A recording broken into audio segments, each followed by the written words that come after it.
What's up, gamers? Welcome to the Analytical Gamer. My name's Kevin. In today's episode, we're going to kind of be touching on some of the controversies or debates surrounding this game. I'm going to give you my quick thoughts and opinions on them. Well, kind of vaguely recapping what they are. And then I'm just going to kind of, I guess in essence, just tell you some of the things that I don't really care about the game.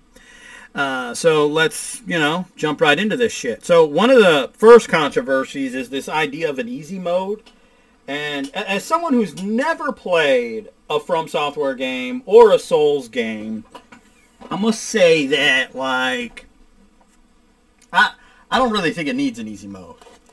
These kind of games didn't have an easy mode. These kind of games didn't have a motherfucking easy mode. So why? Just because it's a new feature to give people normal, easy, permadeath, why should it be a mandatory feature? And in fact, a lot of the people that are complaining about it, some of them are kind of young, so it's like, clearly they've never fucking played any of these games, so their opinion is automatically mute because they don't know what the fuck they're talking about in the first place. And then some of them look like they're old enough to have played games like this, and their point is mute just because they're fucking idiots. That's pretty much, that iteration.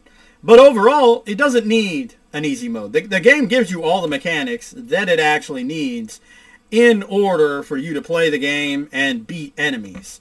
You're not really restricted or forced to take any one particular enemy on right then and there. I mean, you could skip pretty much every boss if you want to. And make your way through certain areas. Now, granted, yes, at some point you will get gated, where it's like, you kind of need to defeat at least 2 of the story bosses in order to continue beyond this point. But beyond that, that's still plenty of the world for you to fuck around in. And if you're one just immediately going up and attacking NPCs for no fucking reason, then really the problem relies in you and not the game. Another controversy surrounding this was a YouTuber by the name of Quantum TV, who, the guy's immature. Besides the fact that if you look at his channel, he does not review video games. There's no other video game reviewed on his channel. That he reviews televisions.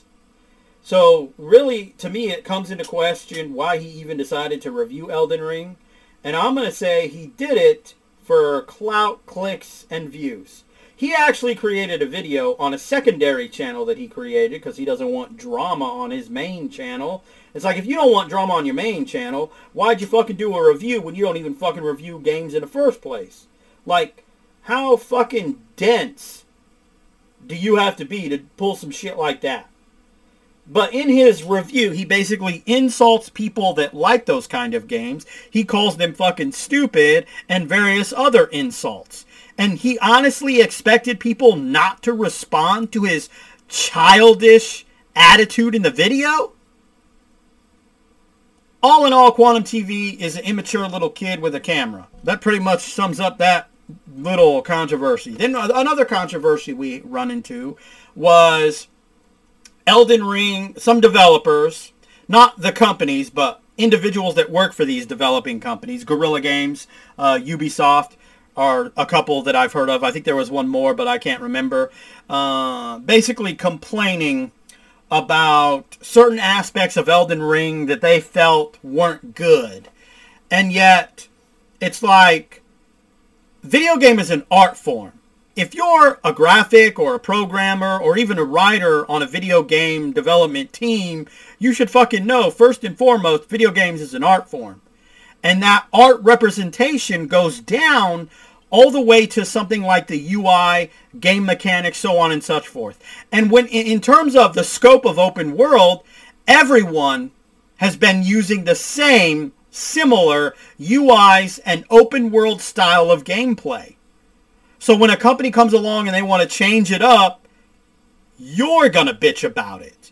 And somehow say that it's not artistic enough. And then it's like, honestly, you could just shut the fuck up because you don't know anything about art in general.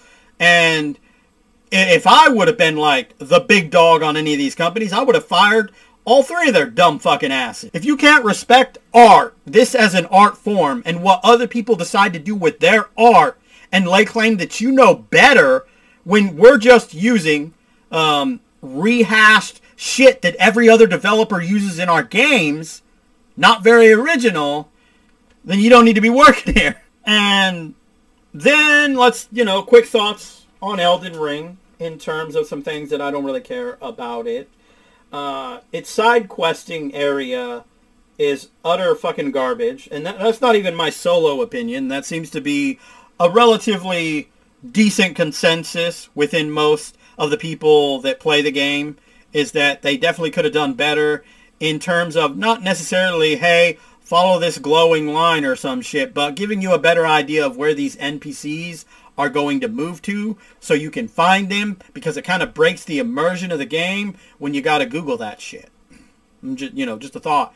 In fact, I've ran into a couple of NPCs I didn't even know were in the fucking game, because they were in an area that I've been to like many times and they've never been there. So when one day I was there, I'm like, what? They must have added this person in an update, because I've never seen this person. So I Googled the character's name.